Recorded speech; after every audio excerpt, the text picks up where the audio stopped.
You will hear from us again in a couple of weeks. Welcome to the Dime Comic Bros podcast, where three weirdos around a microphone decide to talk about random geek things. I am joined, as always, I guess, going into the future, with Colin and Jacob. Hello. Hi. Yeah, they're both retarded. A little bit. Yeah. All right, so we're going to start off with some news over the past couple of weeks. It's been a bit of a drought with the pandemic, of which the technical name we don't say or we'll get demonetized. Apparently that's a thing. The zombie pandemic? Yeah, that thing going on. Bath salts, right? So a teaser for Zack Snyder's Justice League was previewed. It's a 31-second clip. It started on Jason Momoa's Instagram, then moved to Zack Snyder's Twitter account, then was reposted by WB and HBO and all sorts of stuff. It's mostly it's like shots made out of a bunch of images that we've already been seeing because of Zack Snyder's Vero account, which everybody knows I follow religiously. Of course. Yes. Like, more religiously than his own religion. It's a little scary. It is a little scary. Shush. Henry Cavill is my Jesus. Okay. I thought that was It's also McGregor. Zack Snyder. Shut up. Snack Snyders. Oh my gosh. It's really the Holy Trinity. Yes. It really is. Yeah, so it's about a 31-second TV spot, essentially. It was posted in 4:3 aspect ratio because it was put on social media, which is really annoying. I mean, you're like The Lighthouse because it was in 4:3. Yes, so... but it's a preview for a But movie that that's was a getting... work of art. He doesn't like movies like that. We're not going there right now. You're weird. I wholeheartedly disagree. Yeah. You know what? Okay. Art is subjective. Can I finish the, thing so we can talk about the thing? This is the thing. My word. No, please explain to me the importance of the 4:3 ratio. I'm not. It's purely because it was posted on social media. The movie has a slightly different aspect ratio than his movies normally do. I can't remember the number. gosh, I think it's so 1.66. Shut up, boy. Anyway, it's a preview for DC Fandom, which has an E on the end because that's pretentious, which is going to be DC's convention over the summer on August 24th, where it seems that there will be a proper teaser and or trailer present for Zack Snyder's Justice League. Is it pretentious to have the E, or is it just British? Fair. I don't know. What's the difference? That's a One good has point. an E. Well, I don't think you got it. Anyway, keep going. Do you guys have any thoughts on this? Because I'm sure both of you watched it, not as much as me, obviously. I mean, you probably watched it that the 30 one- times. I watched it once and was like, wow. Was that, the Wonder Woman one? Yeah. Yeah, I watched it once. I was like, this is cool. And I just kept scrolling. No, not the... I didn't see the Wonder Woman one. I saw the one with Apocalypse. Yeah, what? That Yeah, it's... wide No, shot. so, yeah, no, Wonder Woman is... I don't remember the location of the top She's of my head. found ruins. She was looking at some paintings, and then it cuts to the original invasion of Earth, which in the theatrical cut had Steppenwolf, which is a bunch of nonsense. Yeah, I mean, Steppenwolf can be kind of cool, but like we really just want Darkseid. Well, no, Darkseid That's is. the one I said. All I Yeah, have to say is it's- Darkseid is. it's showing the same shot that we had in the movie, but what was actually supposed to be there, and it's actually animated, unlike the images that have been posted. Also, Spear of Destiny is freaking cool. It is really cool. And it's also actually. not, technically it's not Darkseid yet. They're gonna really, it seems to be that the whole writers team was leaning into he is Yuxas, his actual name, and then before he turns into Darkseid, and then, Darkseid is a whole other bar. So like they're just like. Yeah, he ain't Darkseid yet. Oh, so it's like an origin story instead of just Darkseid Kinda. is. Yeah, kind of. That makes sense for that universe. Yeah. In my opinion. Any other thoughts aside from? I agree. Wow. Okay. Okay. Cool. Also, I nailed the Owen Wilson. Wow. That was pretty good. Alrighty, so from Variety.com, Sandra Dewey, President of Productions and Business Operations for Warner Media Entertainment, revealed during an interview with Variety that the eagerly awaited Zack Snyder cut of Justice League will bow early to mid 20 to 21. I can't speak. Early to mid 2021. There we go. Nailed it. Dewey said without committing to a specific date. Understandable. So- You can't rush art. Right. It's You can't rush perfection. You can't. Let's reach not be that perfection. pretentious. I'm kind of surprised that they're putting a vague date window even on it at all, because based on some really unsubstantiated rumors, they're still debating whether or not it's going to be the 6-episode miniseries or the actual movie yet. I didn't hear about that. A Oh, I 6-episode miniseries. That was Yeah. That's sick. because it's so thick in the thick with like 6 six. C's. I was about to say 6 C's, dude. Yeah, Like 6 the episodes. The Yeah. runtime as of right now is 241 minutes, and then he's doing potentially some of that might get cut out because of compromising and him shooting things he didn't want to shoot, and that's a whole other weird story. And then potentially adding in a couple of reshoots. There's at least one scene we know is getting added that wasn't finished yet, so it's gonna be really long. Do we know what scene that is? Yeah, it's the reveal of Martian Manhunter that wasn't actually shot. Oh yeah. Harry Lennox. Yeah, Harry Lennox, the actor, has come out and said that he would love to do that before it was actually announced that this was gonna be finished. That would be really. Yeah, Zach sick to posted see. the storyboard.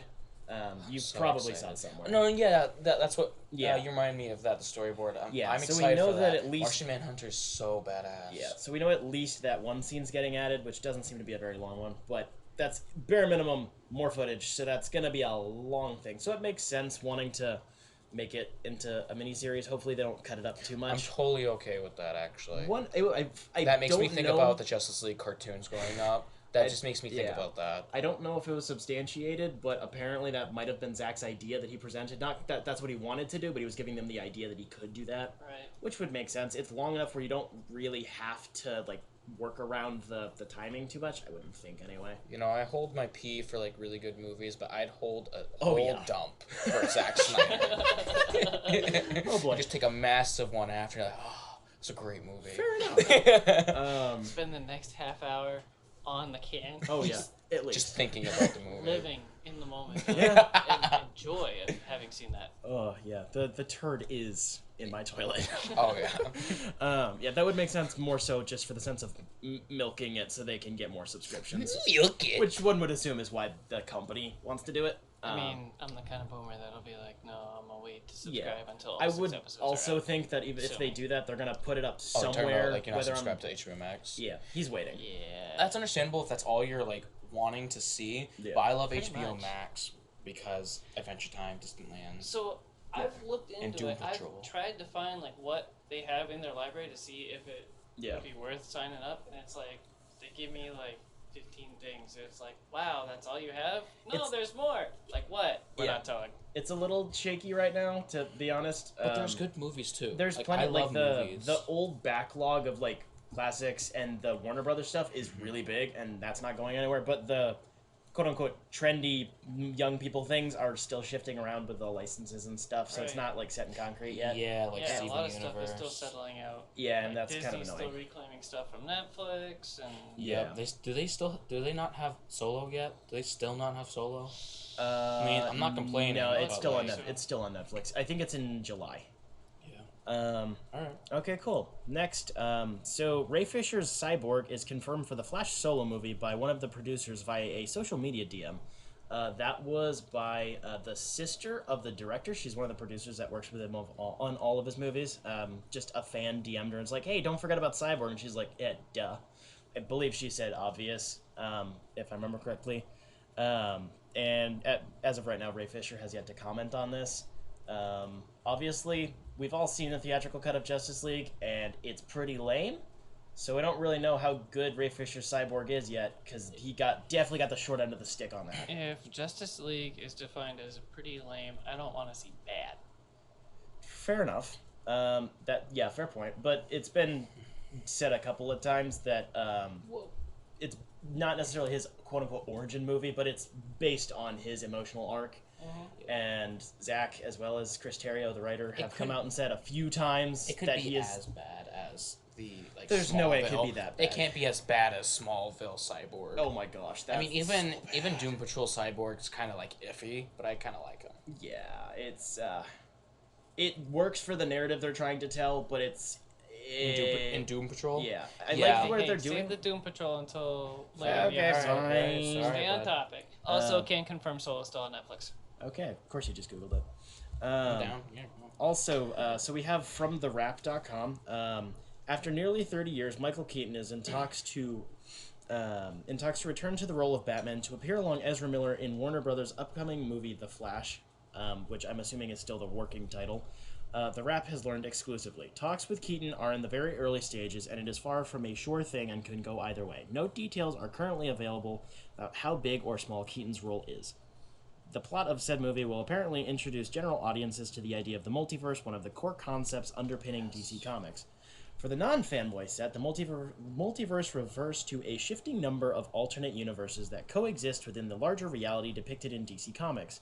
Originally created to explain various contradictory changes to the company's characters experienced over the decades, it allows several different versions of the same character to simultaneously exist and occasionally interact. Apparently, Matt Reeves' upcoming The Batman will not be affected, and Robert Pattinson's Bruce Wayne is still viewed as the future of the franchise. So this was a bit of an internet breaker. I kind of have like a lot to talk about this. Yeah, I'm sure. This, I think, is the largest piece of like substantial news. I think the big thing to take away from it is that it's not set yet, which means if they didn't get him confirmed yet, he probably doesn't have a big role in the movie because the script is done. Michael Keaton Batman is like, most people agree that Michael Keaton Batman's like the Batman, but like I went back and watched those movies. As much as I adore Tim Burton's Batman movies, Batman Returns, like Batman Returns is my favorite Christmas movie. Okay, that's a Christmas movie, and I'll watch that. That is a good point. It's awesome. Yeah. Anyway, I watched it, and he's actually not like the best Bruce Wayne. Yeah, I actually what like really does that Val to me is his Kilmer hair. more. I was just gonna say His hair, the hairline. The hair is weird. That really like, how are you a playboy?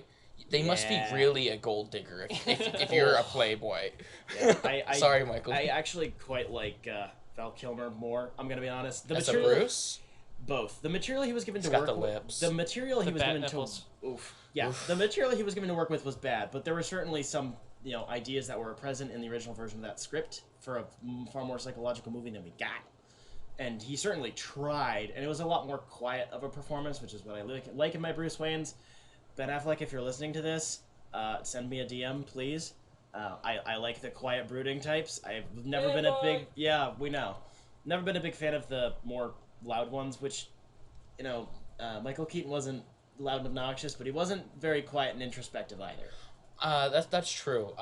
He was very like goth boy-esque, where it's like you definitely look like you brood, but you don't actually. You brood. don't have the substance. Yeah, but I love it because it's so like, in my mind, it's comic booky and like cartoony, which I loved seeing live action, because it's cool to see real life like characters and superheroes, but like, when I go for entertainment in that type of area with like comics and movies, I want something that's going to take me out of reality. Yeah. Like Christian Bale. Those were 3 great, amazing movies for its time, and I loved those. I thought they're great. Is that but, like, loved in the past tense? No. Okay. But I like him. I love them. But I stick to like Michael Keaton Batman better. Yeah. I think it's just because I rewatched Batman Yeah. over and over when I was like 9, yeah. playing with the original 2006 Batman, which was the same Batman as Michael Keaton. So for me, it's like, one, Michael Keaton doesn't have a lisp. Fair. This is fair. That really bothers me. He does have watching. a little bit of a voice, but it's not a lisp, which is good. The lisp really bothers me. But Yeah. Michael Keaton's Batman is a hero, whereas Christian Bale's is a flawed hero. He crosses Michael some, Keaton crosses some lines. but not like Christian Bale does. Okay, so so there's a scene in Michael Batman Keaton's Returns. Batman is like the definitive murderer Batman. Okay, Like not yes. like a Ben Affleck Batman where it's part of the arc of him finding redemption in Superman. It just happens. He didn't go bad. He has been killing from the start. He burnt a dude. He like, literally one of the- has machine guns He burnt mounted a dude on the with his Batmobile. The Batmobile dude engine. rolled as soon as he was off camera. He stopped, dropped, and rolled. Also, definitely. the TNT on that guy, he just threw it on him and blew they up. kicked That was the- straight up murder. Yeah. You cannot tell me it wasn't. I have that was something I was thinking about. Is that going to be relevant to this idea if they're going to introduce an alternate version of Batman? Which it's funny they're going with Michael Keaton because technically I him hope we get and Batman Val Beyond. Kilmer and George Clooney are technically the same Batman. All 4 of those movies, Yes, even they though are. we don't like the other 2 as much, they are technically the same Batman. As much as I can say that Batman Returns and Batman are like standalone movies and the other 2 don't exist, They do. It's not true. No, They and- do exist, and that's hard to accept, but I'm not going to accept it. Right. So it's a question I had thought of was, is it going to be relevant? The fact that, hey, this Batman murders people, and it looks like he kind of always has been. It doesn't look like it's a ooh, this Batman's like so much further down the. No, he just seems to have always been killing everybody he comes across. So is that going to be like a relevant plot detail, or are they just going to skim over that because we all have nostalgia? Or is it going to be the same Michael Keaton Batman, or is it going to be like a different one? That is a thing. Like James Bond. There was a rumor about that. I don't remember where the heck I heard it from. That theoretically he might have been coming back as like a Thomas Wayne if Jeffrey Dean Morgan wasn't up for it, which is another news bit for the next bit.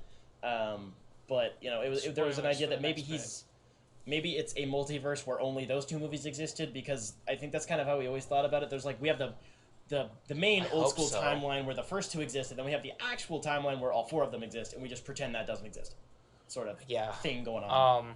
So I'm excited because I was hearing, and of course everyone thought about this, but I was like looking through social media, and they talked about how this could be like a setup for Batman Beyond, and like this Flash is a Flashpoint movie. Oh, this is 100% somewhat of a Flashpoint movie. Okay. They've confirmed that was in the original script, and then like every script revision, they keep confirming it's some version of Flashpoint. All right, let me get back to the Batman Beyond though.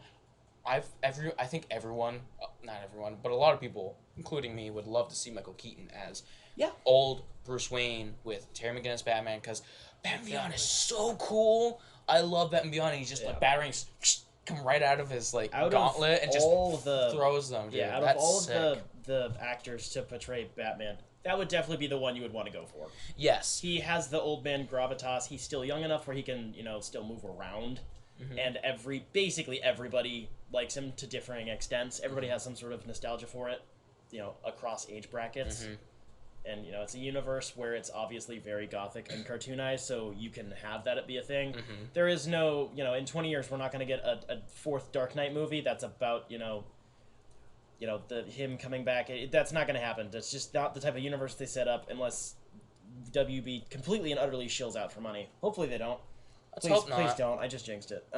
Stop ruining our movies. Yeah, I know. We need more Batman Beyond, because we haven't. Yes, we do. 2001. I mean, we got comics. The comics are surprisingly good, but they're so odd because they're not. I knew his brother was going to be Robin. I knew. Yeah, like sometimes those spoilers. Who cares? I think if I remember correctly, one of the New 52 book, it's an entire separate universe, and then the Rebirth book, it's in the main universe. It's very weird what they're doing with those. Yeah. Because they're not, and it's not always Terry McGinnis either. Like it is in this thing. It has all the iconography, but it's not a translation of the TV show. So backtrack to, of course, Michael Keaton again. Yeah. So there's also, I heard that if it was Flashpoint, that we wouldn't get Thomas Wayne Batman. He would be like Bruce Wayne Batman instead of Thomas Wayne. Yeah. I don't know what the actor's name is, but the guy that played Bruce Ben Affleck's Jeffrey Dean Morgan. That's the next topic. That's the next topic. Oh, okay. Sorry. Do we have any other thoughts on this before we get into the rest of Flashpoint? There's a decent bit of news in the past week or two. I think we pretty much beat it to death. Okay. Yeah, it's true. So from thecinemasspot.com, Jeffrey Dean Morgan is circling the role of Thomas Wayne, but last we heard formal talks had not yet begun. However, that could change at any time according to our sources. Morgan previously played the role of Thomas Wayne in Zack Snyder's Batman v Superman: Dawn of Justice. If I remember correctly, he posted his comedian mask, like the little eye mask, on Instagram a while back, and he's like, I'm totally fine doing more superhero roles type stuff, alluding to the fact that he's totally cool getting a cape back on, essentially. He's really good at playing an asshole. Yes. Really good. So being that Thomas Wayne, Flashpoint, and of course, Thomas Wayne is normally an asshole, and so... Well, I mean, like an asshole as a usually it's like retroactively we like find a Batman asshole. Yeah, he's a bit gruff. Yeah. I do really. I hope that they don't make the Flashpoint thing too much about Batman. That was something about the comic that bothered me. The comic has Batman be part of it, but it's still a Flash book mostly, and this is still a Flash movie. But everybody remembers the murdering Thomas Wayne Batman. I really hope they don't make it take too much of a center stage. I hope he doesn't kill as much.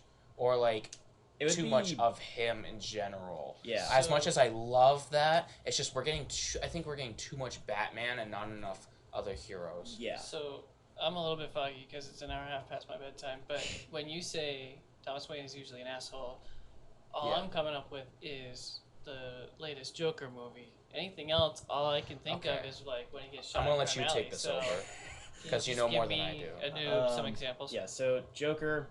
the Batman Telltale games. He was very involved with that was an assassination attempt in that one. Yeah. He wasn't just mugged. That was good. I believe not the main continuity and not the DCAU, but I believe the DCAMU, the DC animated movie universe that just recently kind of restarted with Apocalypse War. I think in that one I have. We're gonna need to make a podcast about that when I watch it. I don't remember if that might be completely and utterly wrong. I believe the main continuity he's still good, but also in Batman Damned, the Brian Azzarello and Lieber Mayhew like mini universe that they have going. He cheated on Martha. That was a thing, and that was involved in them. What a loser. Yeah, that was semi recent. That was I think 2018. But there's been a few of them. It seems to be like semi-recent, like past 20, 30 years. So in the terms of the character, it's not super new, but it's not like it's only in the 2010s is this thing. Yeah, it's not super new, but it's also not like from the very beginning. It's always an idea. Like, what if, he's misremembered? We always go back to the whole, what if Batman's like, crazy, because he is. Like, he's going to be misremembering things. Your memories change over time. You remember emotions, not facts. Like, what if his your parents die at like that young of an age, you're going to see them as like the glory that you perceive them to be as a child if they're good parents. And they explored that in the Batman run that I've been reading very slowly with Scott Snyder, the Batman run. The New 52 one? Oh, it starts with Court of Owls. Yes. Yeah, there was a little bit of that in there. I totally forgot that those elements were in there. The prequels to that, 4 and 5. I'm on 5 right now. Nice. Yeah. We're going to definitely be talking about Snyder in a little bit. Not Lord Snyder. The other Lord Snyder. So no spoilers for that run, but like you were saying, with I totally memories forgot changed, that there was a little bit of that in there. The lead ringleader of the Court of Owls is an altered memory. Yeah, the Court of Owls stuff is mind-bogglingly. I need to perfect. read that. I know of it. I know of it. What? I need to reread it, and I haven't even finished it yet. Oof. So. A lot of it is free on Comixology. I think up to book 7 Endgame. So most of the run is free. Free plug for Comixology, please fund. Yes, please give us free things and promo codes so we can. If you give me free things, I'll just post. Colin, don't continue that. Don't continue that. Please don't say post dudes. You're not starting an OnlyFans. We're not letting you. Just for them. Okay. So on a slightly more serious note, Joel Schumacher, who most people would most likely know from directing Batman Forever and Batman and Robin, passed away recently. Those movies and his work have a very strong visual style, of which most of his movies do contain. He does have a very large and diverse catalog of films he's worked on. Aside from his couple of adventures with DC, he was an experienced director before that, and he continued working up until his recent passing. Also, still on a somewhat depressing note, Denny O'Neil, who is a comic writer and editor, passed away.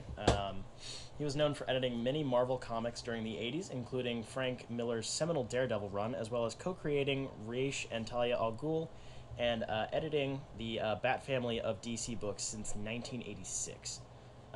If you haven't read anything he has written specifically, you have seen his name on a book somewhere. He's all over most of the Batman books.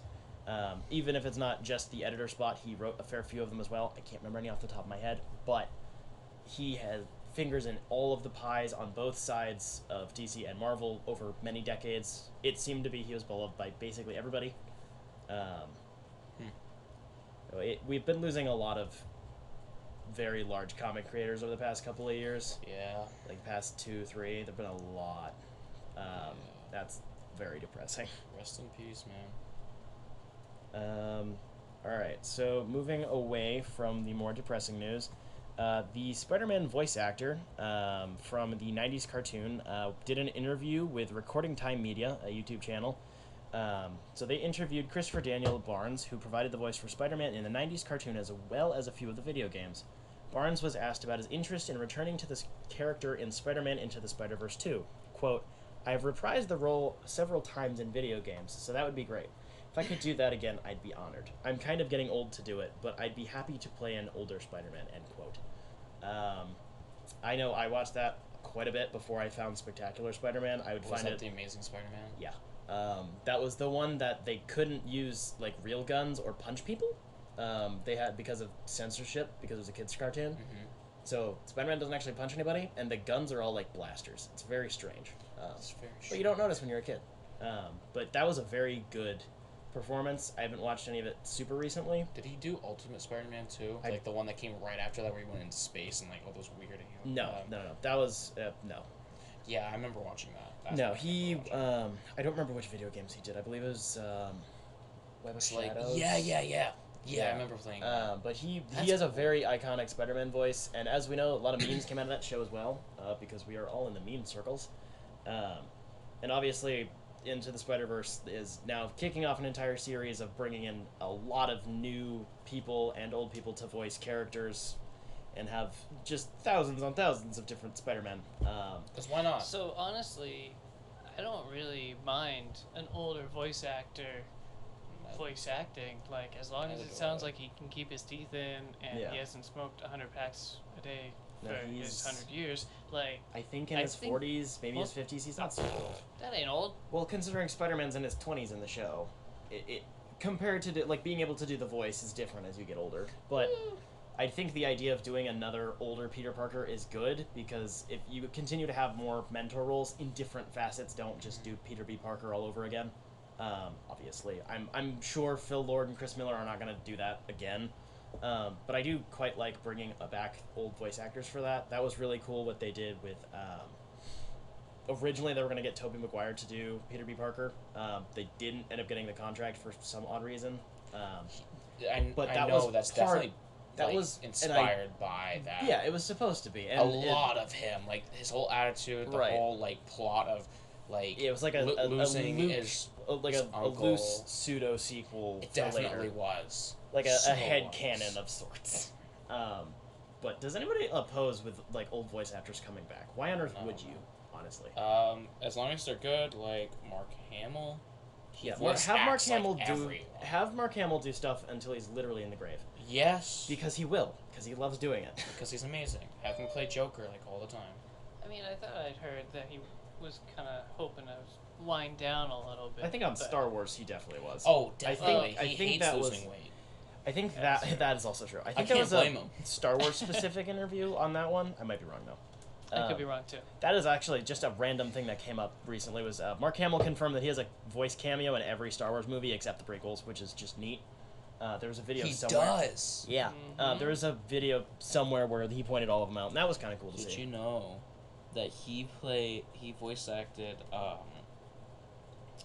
Fire Lord, the father of Zuko in Avatar: Last Airbender? Yes. Jacob's a boomer and hasn't watched Avatar. Oh, I mean, I watched it when it came out. So, like, I just paid rewatching attention as best I could when it came out when I was a teenager, but I was like, I didn't have cable. I was like 9. See, we barely did. Like, being in Wakefield sucked. So we barely did, and I watched it when I could. I was never like religiously following it. I've never religiously followed like shows or movies till like 2 years ago. It's called less than that. It's called having time and the ability and money and being able to like legally buy things. Yes, you're an adult. And, well, now Avatar's on Netflix. Also true. And honestly, I wouldn't have thought about it until like it came onto Netflix. I'm like, oh my word! And so then I started watching it. All right. Sorry, that was a tangent. That's fine. So next piece of news is from DCComics.com. This is a bit of a read.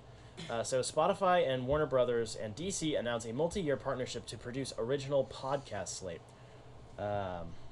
We got competition already, and we ain't even famous yet. Yeah, this is true.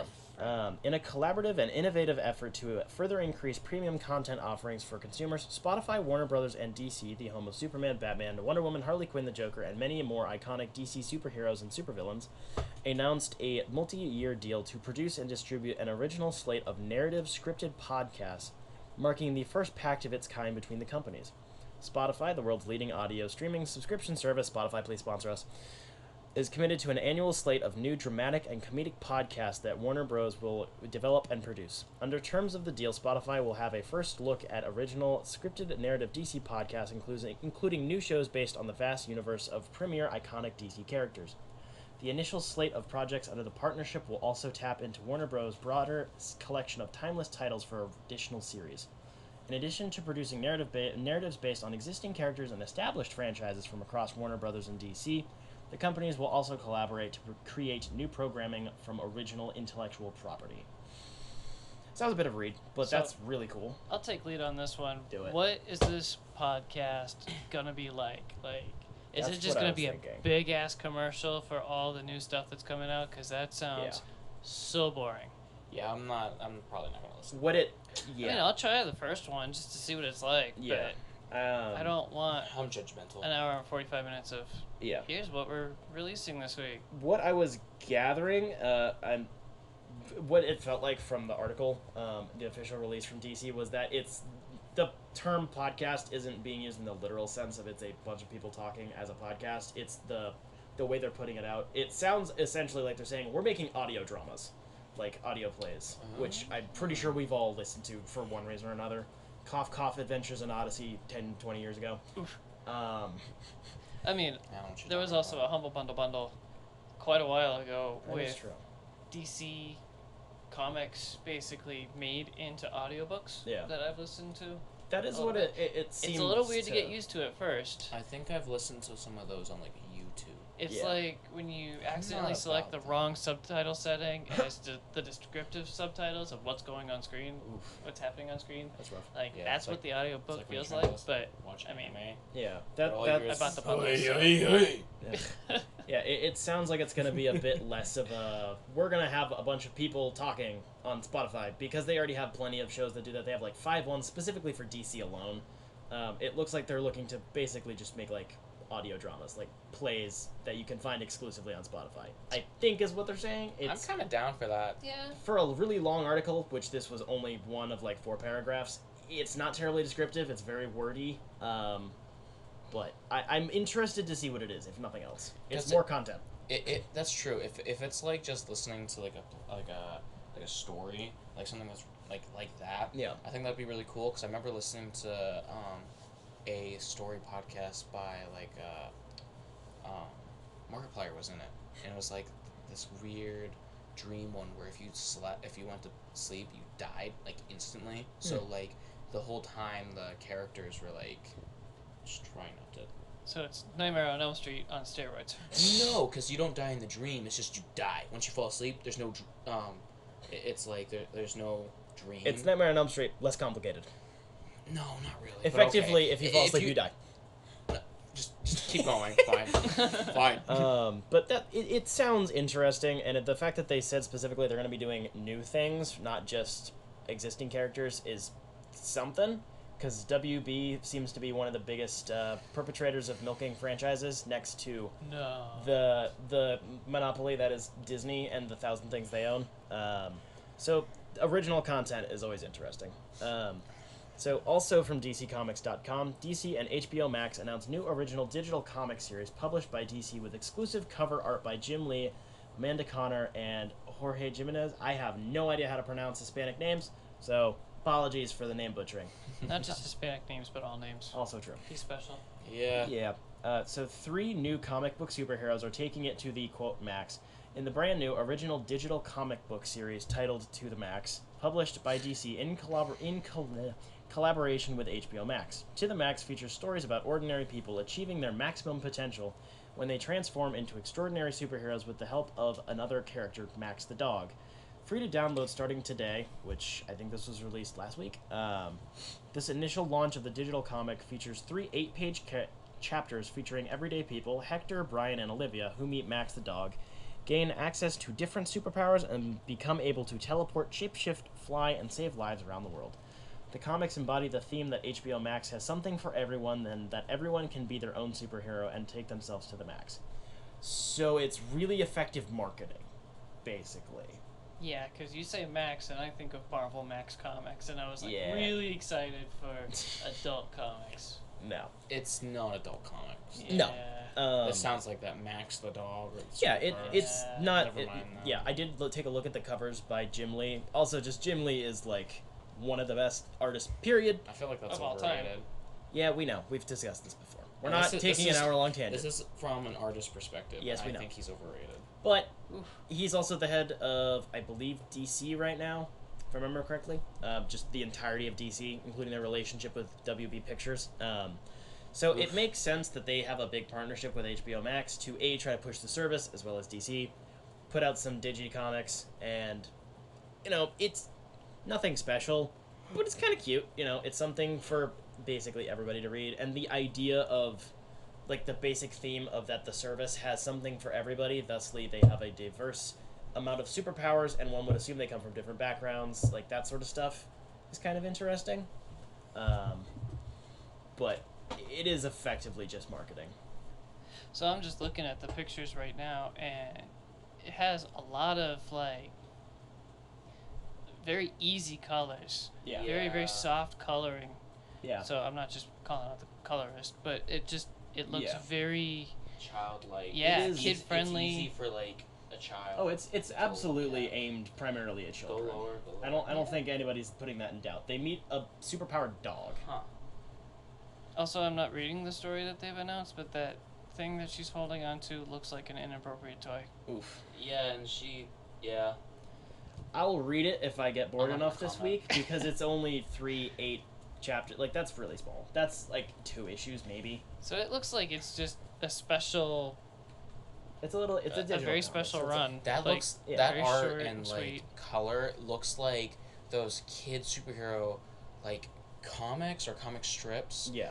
that I saw in like kids magazines or like I think that's what they're kids trying comics. to invoke. Yeah, no, I'm not saying it's a bad thing. I'm just saying that's what it reminds me of. I'm getting like super nostalgia out of that. Yeah, like So, like I that- kind of want to that- read it now. That I back go- section in like every comic book shop, like we all obviously shop at the same place mostly. Like that little section in the back. Jetpack. Yeah, Jetpack Comics. If you want to sponsor us, please do. Please sponsor. Please Um, sponsor. There's that little section in the back from different publishers that have like the different kids books. Like Star Wars puts their title out. I think IDW does their kids books, which is weird that Marvel themselves doesn't do the kids Star Wars books. But They probably just don't care. honestly, yeah.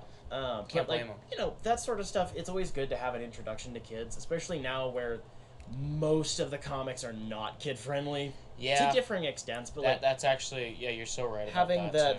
too. it doesn't matter. There's no continuity for the most part. It's just they're very simple things. There's nothing wrong with simple, whether it be the Yeah, art so- or the colors or Nothing the at all. writing. I went exactly the opposite of what Colin did. The coloring and the drawing reminded me of the happy Jewel era memories of Jessica Jones from the Max run. It looks like the same colors read and those. same kind of drawing. Like, I'm looking at it side by side right now. I do and think it looks that very the- freaking the- close. The inking is very similar to how most of inkers do their ink on top of Jim Lee's pencils, but it's an odd color combination, Yeah, which yeah. I think is making Jim Lee's art not pop less, but look a bit less edgy, for lack of a better word. Right. Not like And anybody's really it's called designed for Jim Lee kids, edgy. so that right. makes sense. It has the strong lines and the big built-up figures that Jim Lee's really good at doing, but it doesn't look too intimidating. I'm so glad she doesn't actually have that suit anymore. Because it just doesn't feel like her as a character, and Yeah, no no. purple hair anymore. Or pink. Yeah, that I'm glad that she doesn't. 'Cause she hasn't had that, like, more than a joke in man. We're talking about Jessica Jones's costume, for the record. I don't think she's had that, like, properly for about 10 years now, because the character has shifted so much. yeah, And that's then the understandable. Netflix show really pushed it even harder in that direction, which I isn't a bad loved thing. that. I loved that. Oh, that was good stuff. We're gonna have to talk about Daredevil eventually. Eventually, that's a whole other thing. All right, Oh, so yeah. that's all we have for news. So we're now moving into what we've been reading. So we're just going to go around and list off the stuff we've been reading recently, and some basic thoughts to go along with it. Just what have we been reading the past couple of weeks? So I'll take lead on that because it was kind of my idea. So I'll start off with a point of contention. The masterpiece, part 4 of the masterpiece run, Hellboy. You're right. You're damn right. Colin is a small fan of I Mike love Hellboy so much, and Mike Mignola is my favorite comic book artist and writer. And that's a little much, but it is though. He Colin really has is. Mike Mignola's like presence. Mignola. So Mignola. okay, he has him so far up Colin's butt that he can emulate his art very well. Thank you. I In don't terms think of that's how pencils and science ink. works. What? That's not proper anatomy. But anyway, I'm back a- to what I was I'm a reading. puppet. Oh, So boy. I loved Hellboy 1 through 3. Okay. I thought it was amazing. I bought the rest of the other 3 books just because of what I read. Did 1 you buy through the 3. short stories? Yep, that's what I was saying. Yeah, he's Oh, talking yeah, about sorry. omnibuses. Yeah, there's 6 omnibuses. I bought the rest of them after reading 3. Like, I was all in. But Hellboy in Hell, omnibus number 4 it feels choppy. Like, Spencer, I complained to Spencer, and he said it was, what was the word you said? Let me pull that up. Keep talking. I'm gonna pull up that text. I completely lost the word for it, but it's like, it's very Doesn't seem like ethereal. it wants to go anywhere. Yeah, it kind of trudges along, and there's just random shots of the surrounding scenery. Yeah. Like, it helps to set the scene, but it just keeps showing these random ass shots of what's around. So it kind of feels like So it I can breaks answer. up I can the- answer that. So, with that, the reason why is because if you notice in book 3, most of the art wasn't Mike Mignola's art style. I did notice that. So that was a different artist. And It was a very talented artist. the artist. Yes, it I was. was amazed by that. Duncan. Figueredo, Fettuccine. Strong Greek name. Yeah, strong Greek name. Love it. Don't know how to pronounce it. Anyway, Amazing artist. amazing. It I loved went it. like, it felt like we went from that little, 6-inch TV to like 46-inch high def TV. Like, it was an amazing jump. It was in really cool. detail. I liked it. I thought it was cool. But the thing is, the whole point of why, like, and what I think with like those original comics was because he wanted a lot of shadow, because he explained it where if there isn't shadow and you show the whole picture, it feels like you're looking at a rubber suit. Right. Because he was going for very gothic and Cthulhu type stuff. So with book 4, with book 3, actually, let me jump back to book 3. Book 3, you notice that it was a different artist because Mike was taking a break from art and he wanted just to focus on the story. As you can tell, because the story got way more in depth than the other 2. Right. Because like Hellboy was just trudging through the ocean in book 2, which I don't really like book 2 that much. I like book 3 a lot because he focused on the story. And so when we got to book 4, he said that the whole point was that is because he wanted to do a lot more scenery, and he wanted to do that, and I think the inspiration came from when he was traveling around Europe, and he just loved the scenery, and he would love to just do what he thought, not simply just what he thought hell would look like, but what he would want hell to look like. And it's kind of weird, but like I like it. It's Hellboy in my mind. Did you find the adjective I was looking for? Yeah. Okay, so our conversation was very, very brief. You said, am I supposed to feel lost for the first half of Hellboy in Hell? And I said, sort of, yeah. And you're like, okay, good. And then I said, it's a bit abstract. And you're like, abstract. yeah. That's what I was You know looking what's funny? for.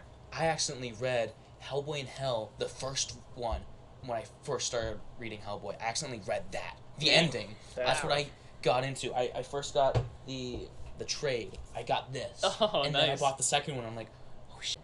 I'm reading the end. And then I bought the first one. I'm like, oh, this is awesome. Second one, I'm like, okay, let's hope it gets better. And I got the third one. I'm like, oh my goodness, this is amazing. I must like learn how to do this art style, and like draw this art style. And then I went to 4. I reread it, and I'm like, oh, I love 4 because it was like simple art, because he wanted to just. He was being an artist, like, that sounds stupid, but he was being an artist, just exploring his art style more. Drawing what he wanted to see. Yeah, and he had a lot of freedom with Dark Horse, and so...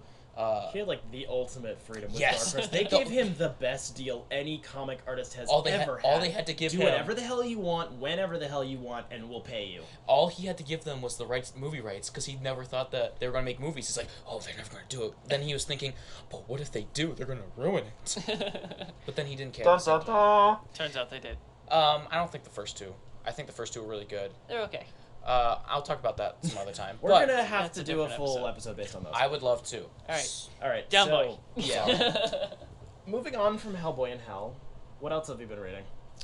I didn't prepare for this part, but the Ghost Rider trades. You gave me the first two. That's all new Ghost Rider. Yes. That's the I can't remember who wrote those. But that's the newest one, Robbie Reyes. I think those came out in like 2014-15 area. Really? They're very new.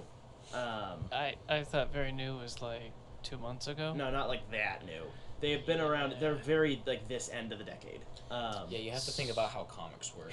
Right. It's like how technology is, where every 1 year is 5 years. He's a new fan favorite. He's already part of the Avengers, and he was the version that they adapted into Agents of S.H.I.E.L.D. for the MCU. So I'm way behind the times. Yeah.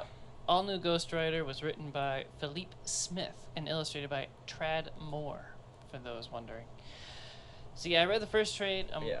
I haven't started the second trade yet. I mean, the artwork was amazing. Yeah. That's definitely what kept me. It fits really well. Freaking amazing. Every single Ghost Rider book, except the original Danny Blaze stuff that I've read, has had mind-boggling artwork. Yeah. And I thought it was interesting that they switched it up from a motorcycle or horse, which we don't talk about research. the I was like, horse. wow, a horse. Like, What'd they give him? The beautiful the Mustang? Yeah, it's I'm not a car guy. It's probably a Chevy I'm gonna Nova, look it up because Chevy none of Nova SS. us are car guys. I look it up. Keep talking. Yeah, so the artwork was amazing. The dialogue was a little iffy. It was tough to read it in somebody else's accent because it's honestly that is just a opposite side complaint of the I have country. like universally with comics is reading most accents is really hard to do because the way you have to write it Is he Hispanic? looks really. He's a Latino character. That's awesome. But like in Southern California, I believe. Yes. Yes, that's the problem with like any accent. We all know what Russian accents like look like when you write them, but the rest of them, if it's not like a generic, The car is literally like- just like a Mustang mixed with a Chevy Nova SS. It's like a '60s Mustang. I'm gonna get the specific model of this car. I don't think It's there's a Dodge Charger RT. Of course there is. it's usually known as a Hell Of course I'm Charger. wrong. It's usually known as a Hell Charger. That was a duh. I'm too tired for this. I should know that really because I know sick. enough about cars on that one. I But love just how he enough. looks. It's new. The metal his skull, face is phenomenal. That's awesome. I love that instead of just a full-on flame head with skull and Yeah. like the suit. I like of course, I like tights because it's just simpler. And course there's you a like reason tights. why there's tights. Ooh. Of course, I love tights. Yeah, It's simpler and it's easier for the artist. Yeah. They're more comfortable. If I remember Yes. correctly, the original the when Johnny Blaze was brought around, the idea was to go as much black as possible and then just have the blue highlights because it's super easy to do. Yeah. And like you can essentially just pencil it in, and then the inker does almost all of it, and then the colorist has like just the little blue highlights, so it takes very little time.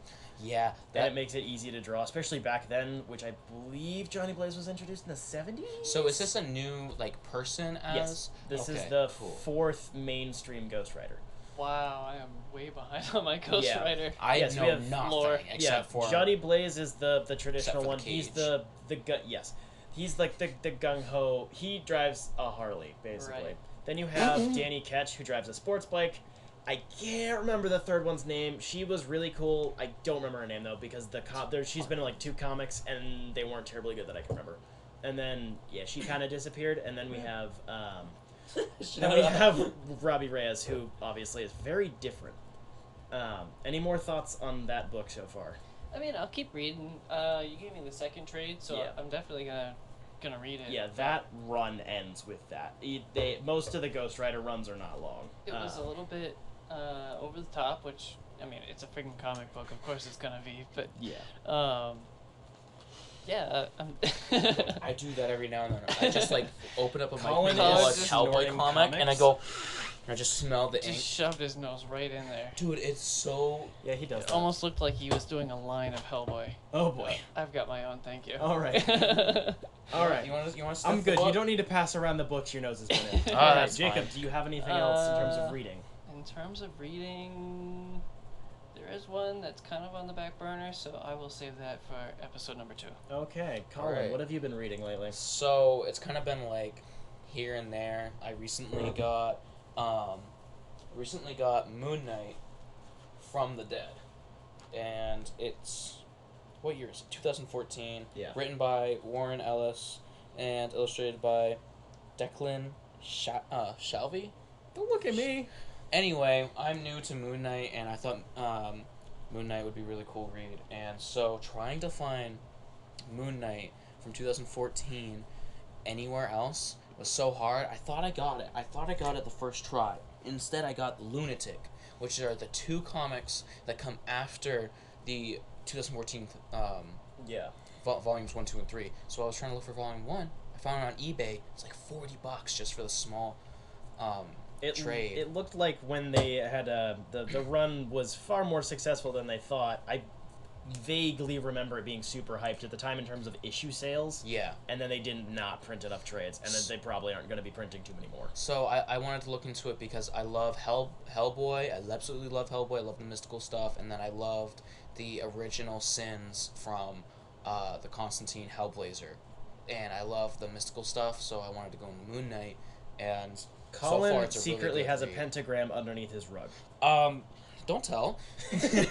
That's a repentagram. Thank you very much, Impending Doom. Shut up. I just got that today, so I'm starting to read that, and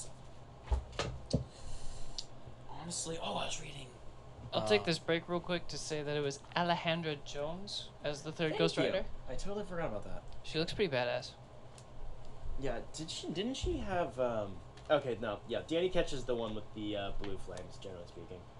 I was reading. She flipped around back and forth. She was like a proper antagonist for a while. I don't remember why. It's been off and on, but I was reading Daredevil No Fear. That's like one of the newer lines that I'm aware of, and then Batman Year 100 because I saw the art and it's gruesome and brutal, and the story's really weird.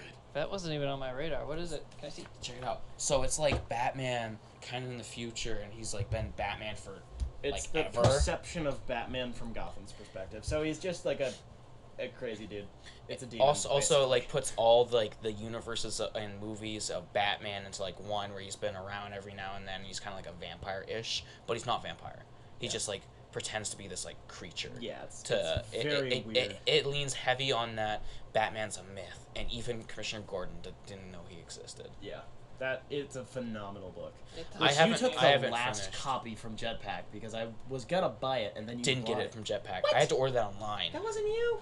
No. Somebody else took that. I couldn't even find it. Also, I'll take the mic a little bit. And last time I was in our store, I was torn between. I don't remember the name. Which X-Men run, but it was Astonishing X-Men written Thank by you. Joss Whedon. That's the one. It was either that or the Gospel According to Saint Michael, which is the DC Universe What is that? by Mike Mignola. What? What? I don't know about this. Yeah, wait. you do. Say that again. I need. It's the collected book of the DC Universe by Mike. Because I got this. I found this at an antique store. It was Marvel Comics Presents Cyclops, and the cover is by Mignola when he was working for Marvel in the 80s. Dang. Yeah, dude. And Come here. I got it on awesome. Amazon, $27.79. let me see this. There's a couple copies in Oh, I Jetpack, have right? that. Yeah. Yeah. Wait. What was the comic date? I gave it a fake name. I said the Gospel According to Saint Michael. Colin, you're stupid. I am stupid. I have that. Why did I fall for that? I literally have that. Oh, DC. So, yeah, But, I almost picked that up. So I was but like, I went is this for- like based off of a saint? Because I'm like, damn, that'd be so cool. You just gave me an idea for my comic. For like Jacob Lazarus.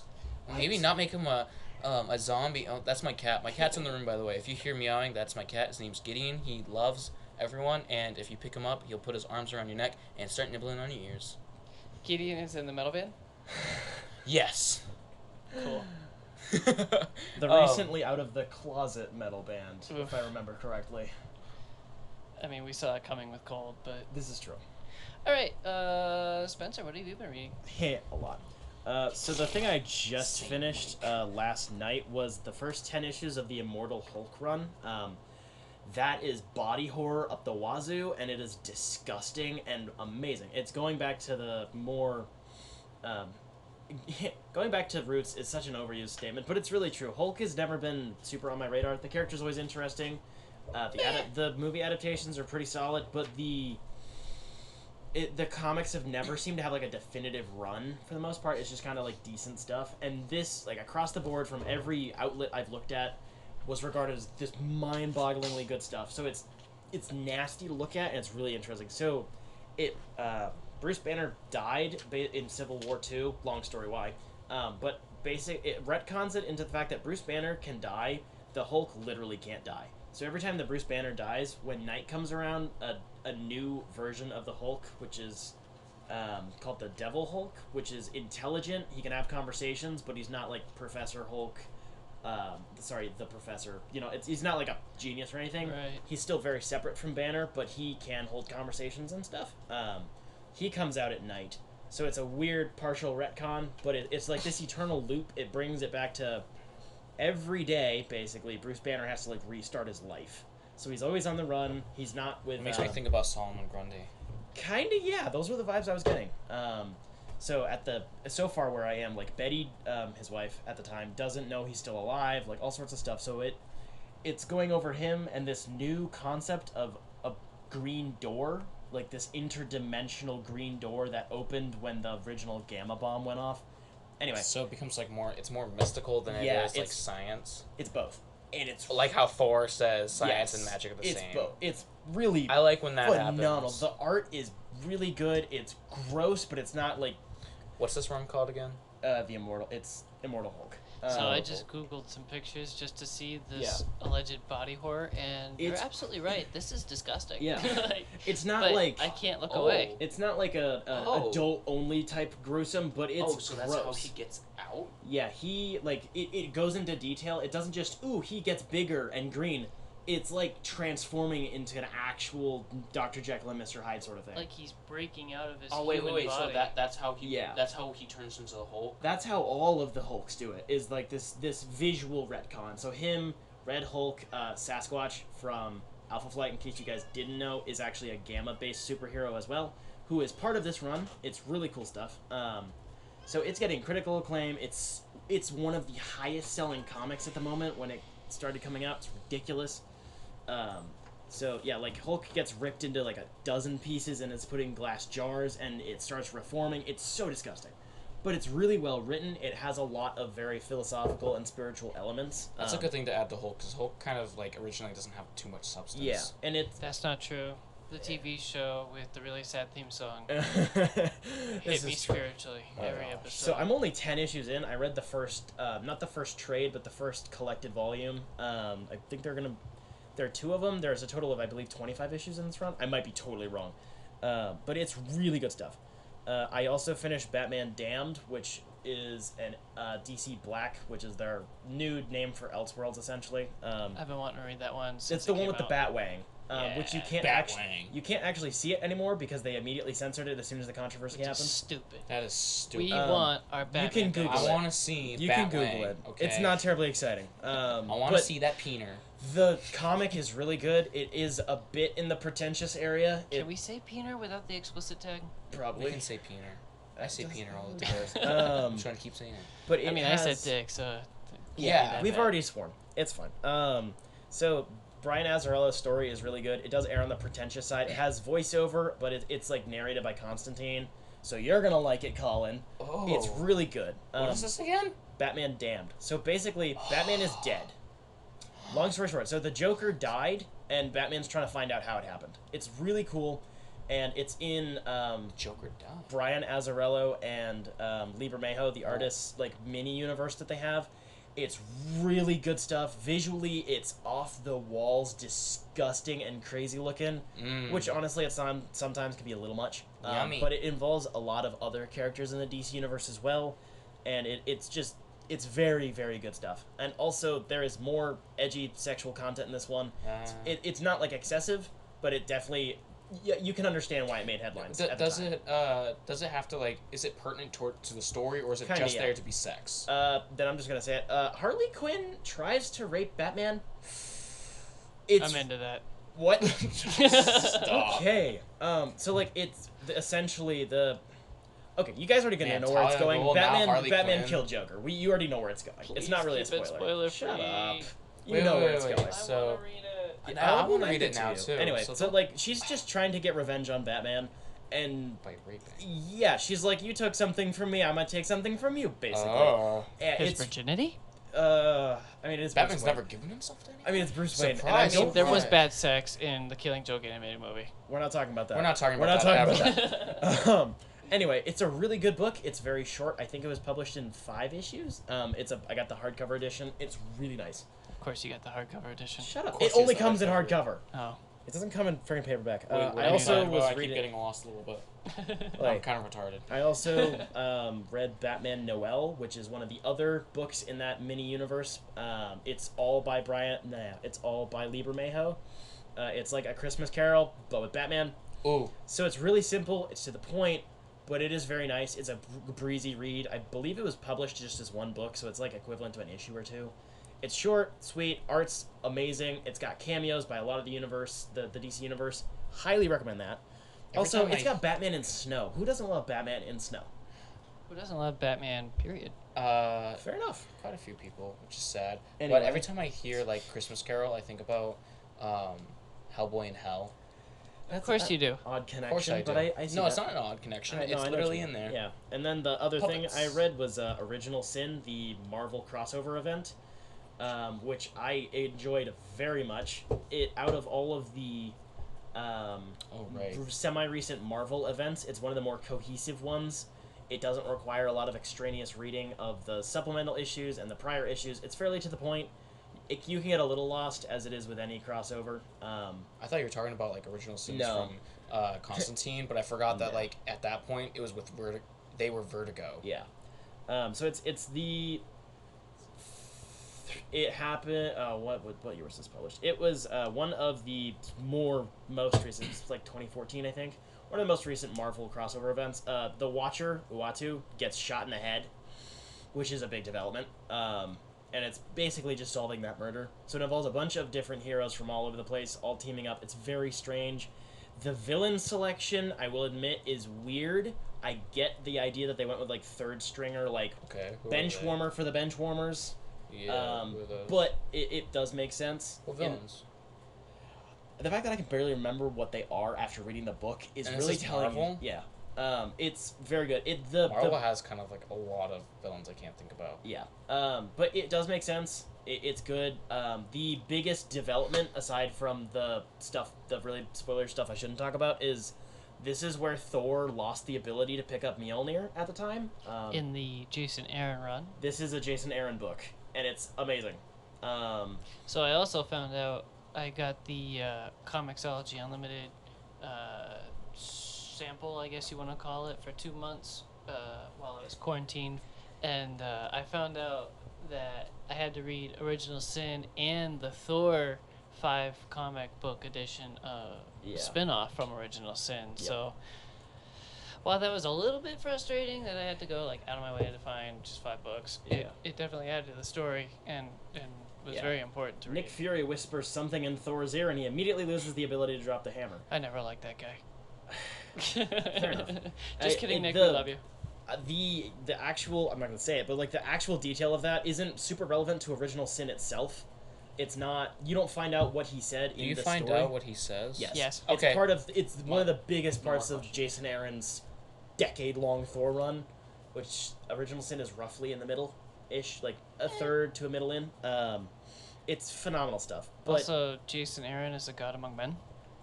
Jason Aaron is one of one of the best younger comic book writers of the past like 30 years. Him and Just wait till I get out there. shut up, Colin. Him and Donny Cates, who has been doing Venom for a few years now and is now taking over Thor now that Jason Aaron has finished his War of the Realms event, which was also really good, which I read a while back. Gonna be buying the omnibus version of that because it's only like $85 for all of the spin-off titles as well. But those two have somewhat revolutionized Marvel Comics over the past few years. It's really cool stuff. That's all I've been reading lately. So now we're gonna move on to Nice. what we've been That's all. watching. Yeah, I know, Colin. I read a lot. So I know, I'm jealous actually. I am very jealous. Comicsology. It's very useful. A lot of It's those like were on $5 a there, month, and though. I also spend too much at my local comic book store. Support Me local businesses, guys. too. Dude, Jetpack is so great. They're Jetpack, the please best. sponsor us. I love you guys. I go in there just to talk to them now. I don't even buy anything. It just I like talking I'm sure to they nerds. That appreciate you happens not to me buying anything. sometimes. I go in there and buy a lot of it. I go there and I know there's going to be nothing new for me, but I always want to go in there because I Yeah. just love the atmosphere. So we're moving on to what we've been watching. So what we've been watching, so I'll start the circle off again. yeah. My dad and I just finished Doom Patrol Season 1. And I know, Colin, you were a little bit behind us. Were you able to finish? I'm like episode 2. I'm very So yeah, a little bit behind. A little yeah, a bit. little bit. Like I think 80%. there's only like 15, I got distracted by 17 Watchmen. episodes. Ooh, Yeah. Watchmen, I've heard, is very distracting. I Yep. can forgive you That's for all. that. We're gonna have an entire episode focused on that exclusively. Peener. Okay then. Continue, Jacob. So Blue Wang. this one, this one was Sorry. a tough one. It was made very well. It's very high quality direction, I guess you could say. It's got a lot of color to it. It's vibrant. But it is so boring for most of the show. And yeah. and I can see it that. it's I think you could call it cult. Like Yeah. I think it's so Doom offbeat. Patrol's always been kind of cult. It's so offbeat and cult, honestly. Yeah. The antagonist breaks the fourth wall. Oh, that's the best. It is. Great. It felt It's a kinda little weird. bit. I'm very okay with like crappy CGI because it's like very odd anyway. Yeah. So like they can get away with the crappy CGI. But So, the practical stuff they do with Robot Man in particular is Yeah. oh. I just I- want to start I this think off by saying Robot I Man's the haven't best read part. the comic at all. I had no idea about any I- comics. In I read the one existence. by Gerard Way. Okay. She's like the seminal Doom Patrol run. Yeah, it's not that good. It's not worth the Is it read. better than the show? No, I think I like the show more. So read the comic and you'll probably have more appreciation for the show. I bet. Okay. Anyway, I can see that. Do you So want you were, to borrow mine? I have it right here.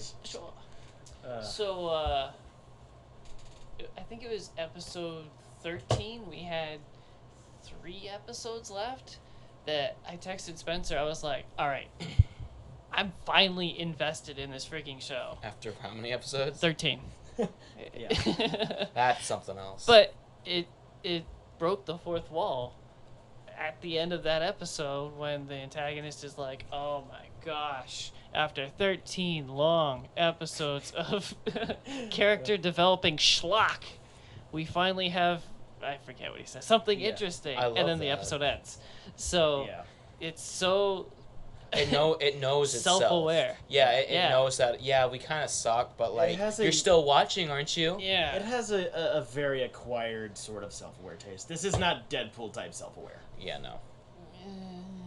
I mean, it's Some closer to of it is. movie Deadpool self-aware than comic Deadpool. Yeah. It's I think they definitely said, well, he got away with it. Let's see Yeah. what we can get away with. Oh, absolutely. So, I don't know. Robot Man says fuck. Anyway. A lot. That is the only quote. Just Robot Man. Colon. So That's it's it. like The Witcher meme, Ro- but Robo- Yes. instead Robot of Man. Witcher, it's Robot Man. Robot Man is like my favorite. in But that Brendan show. Fraser, this really nice, wholesome man who we all knew from our childhoods, George of the Jungle. is now just saying fuck I a know. lot. It's hilarious. I totally forgot he was George of the Jungle and he was also in part of Mummy. Yep. Oh, Yep. yeah. No. Yeah, So, yeah. love the man. If I had the opportunity to watch season 2, I'd probably pass on it, to be honest. I believe I can't the blame first couple of episodes dropped the other day. I'm looking. What? I believe. I'm gonna be poking into that. Dropped sometime on soon. what? HBO Max, because the Of course it did. yeah the Well, yeah, I because it's believe there now. yes it's Forever. going there for the higher budget. I believe the 3rd season will be going back to DC Universe. It's still in the quote DC Universe continuity, meaning the DC Universe app and their shows, but they needed the higher budget, which they Like can warrant. it's the same universe as Titans. Yes, Yes. which And is. I haven't watched. And Actually, it's I've watched some of infinitely better those. than Titans, which is poop from a butt on every level, and we're not going to talk about that right now, Colin. Shut up. I don't have enough. I haven't seen enough to have too much of an opinion. All I have is that the Nightwing suit. Why is there so much peener? Like literally, why is there so much peener? Because it's like Nightwing. it's so like down there, and it's like. All right. Why? All right. Calm down. I'm sorry. It's just it's too Okay, much. put the peener down. I can't help it. So yeah, There was also a lot in the character development and backstory that it was like, oh, come on, they had to include that. It was. I'm not going to go into It's what. very explicitly.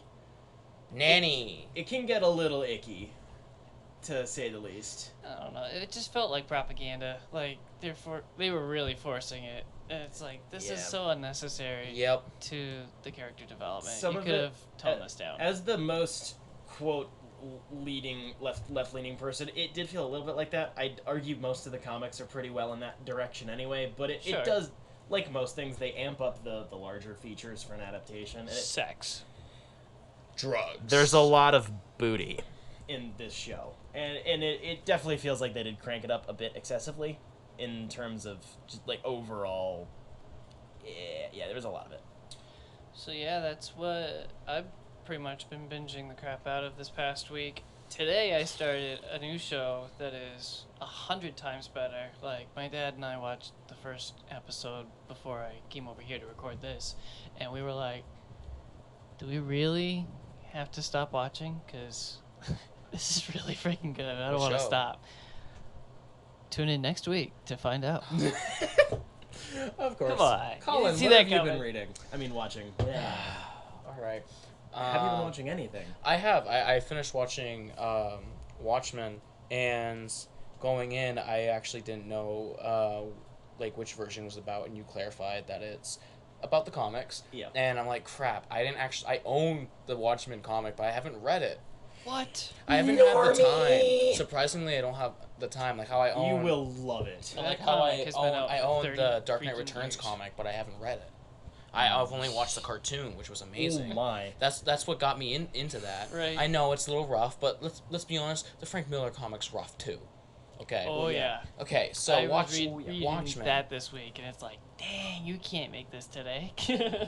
Watchmen, very political, which of course it is. Right. The comic, what I know from the comics without reading it is that I know that it's always been Watchmen political. is written by Alan Moore, a very publicly known Nazi. and no, like literally the opposite. He's a very, very well-known communist. He's also an actual wizard, like legit. He does magic, not like actual sketchy. Like black magic. Yeah, Like he's an Constantine? actual wizard. Ooh. Have you seen Alan Moore's beard? Yes. The man looks like a wizard. I know he looks like a wizard. He pulls off the whole thing. He's a very well-known. His political opinions are very well-known, and he makes it very clear in his works. Hence, we have Watchmen and V for Vendetta. Oh, and I The loved Killing V for Joke. Vendetta. He's a very, let's say, anarchist, and leave it at that. Yes. There is only a picture of him wearing a communist flag as a shirt. We have one of those. So He's when an, you say he's an anarcho-communist, if I remember correctly, is how he put it. that he's a wizard, Yeah. is it proven yet that he has a Palantir? Fair enough. I don't know. I don't need think pictures. so. Alan Moore, if you could please reach out to us. Alan Moore We would love to hates talk to you. everybody Oh. and everything involving his characters after he finished with them, so he sure as hell will not be listening to this. Okay, well, I want to get back to Watchmen, what I was talking about. So, I forget his name. The communist. What's his name? Red Scare. Red Scare. Dude, I love that man. He's he's always great. always hungry, and he's just like, Which is, that's gotta be a get meta. off That's me, you gotta be Nazi! a meta I'm a joke. communist, and just beats the shit out of him. The whole him being hungry all the time feels like meta commentary. Oh, definitely. It may not be, and I might just be reading into it, but No. that feels like a communist joke. Probably is, but I think a lot of it was super well written. I love it's what phenomenal. they done with every character, especially Dr. Manhattan. Ugh. That was such a weird episode, but that was probably my favorite. Yeah. But Hooded Justice, The What- big retcon of the show best retcon. ever. Not just because I'm saying that because of like what's going on now. The idea of him. You looking at the Doom Patrol comic? Yeah, continue. Okay. The idea of that is so. I think that's great. That They took an open-ended, not necessarily loophole, but like a very loosely discussed part of the original comic, and then mostly retconned it into making this entire new story, and it it worked phenomenally. just oh, it's so good. It is so good. So I'm quiet through this whole part Because because, you haven't watched as it yet. previously established, I don't have HBO Max Yeah. yet. Yes. You can buy it on disc as well, and I'm gonna do that eventually. So if you don't do it by then, I'm just gonna give you the freaking disc because Cool. it's phenomenal. That is the best 9 episodes of television I think I've watched. It's like an actual 9 episode series. I've seen better TV, but 9 episodes, which is a really weird number for one. Mm-hmm. It best like limited series I've freaking seen. It's Anyway, moving on.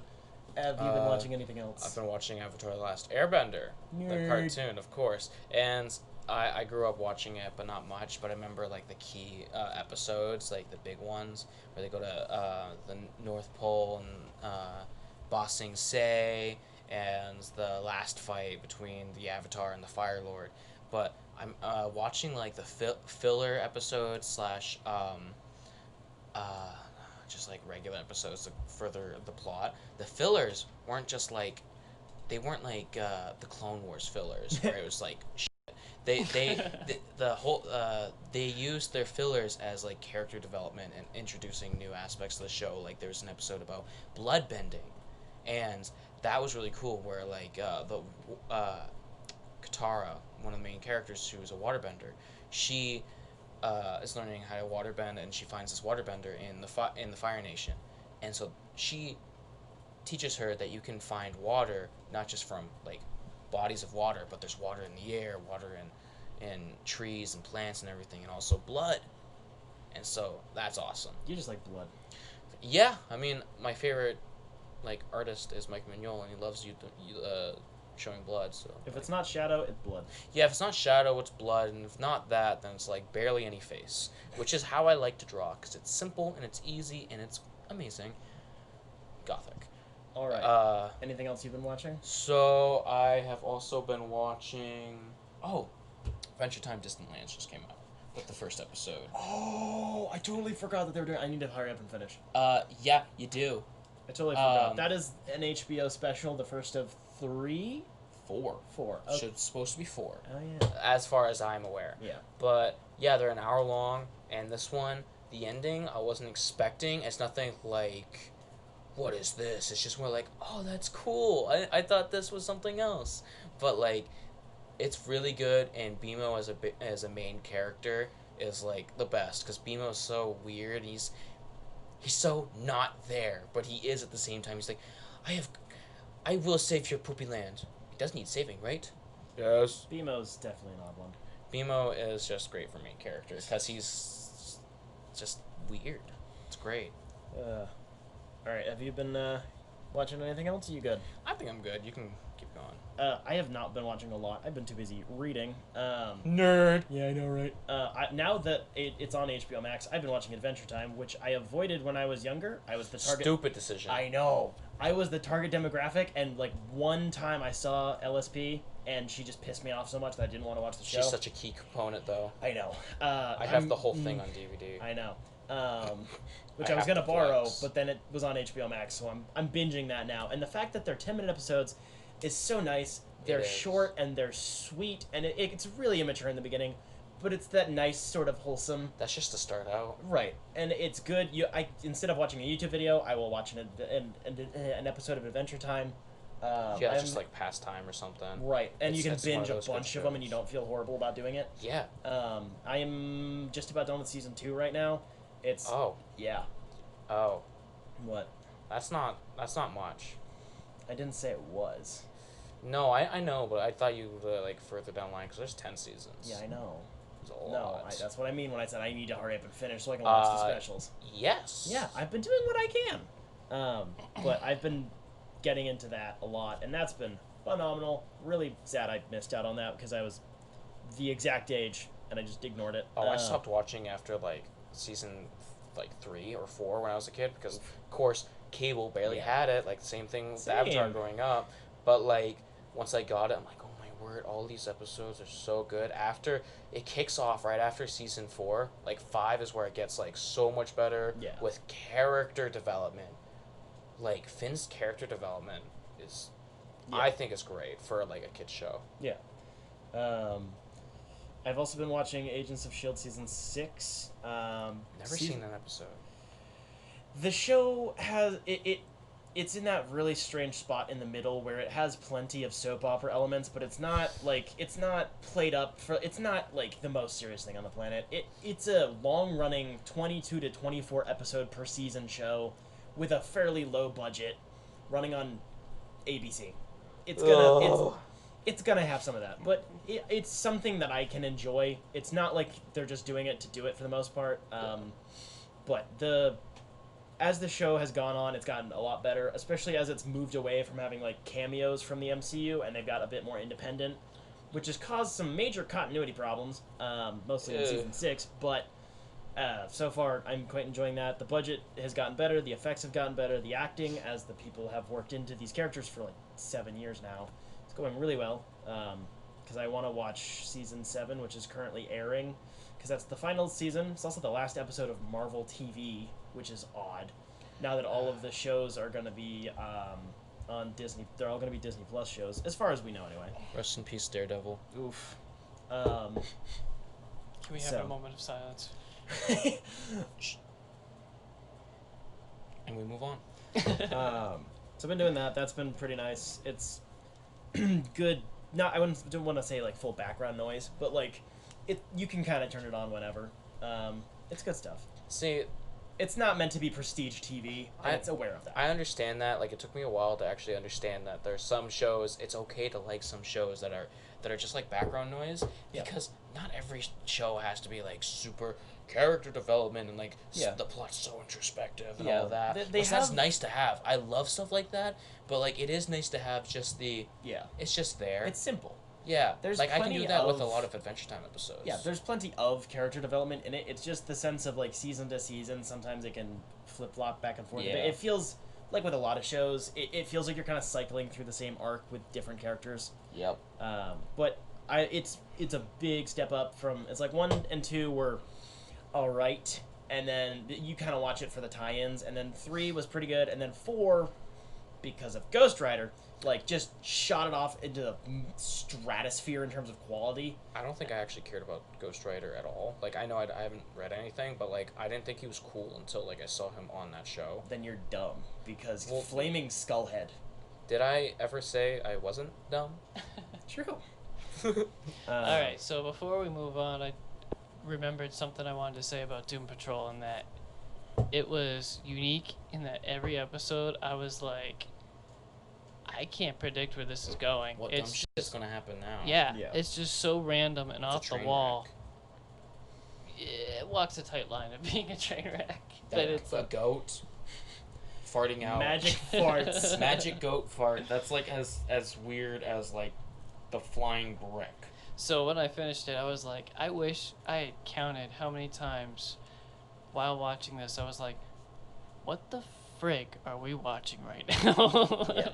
Take a shot. Yeah, that's what I was thinking of. When I was watching it, I thought I had the same thought process. That's kind of why I stopped on like episode 2. Not to stop forever, but Watchmen. Yeah. I love Watchmen. You just said that several more times. I do quite like Doom Patrol as a show, and there's a massive quality disparity between those two. Like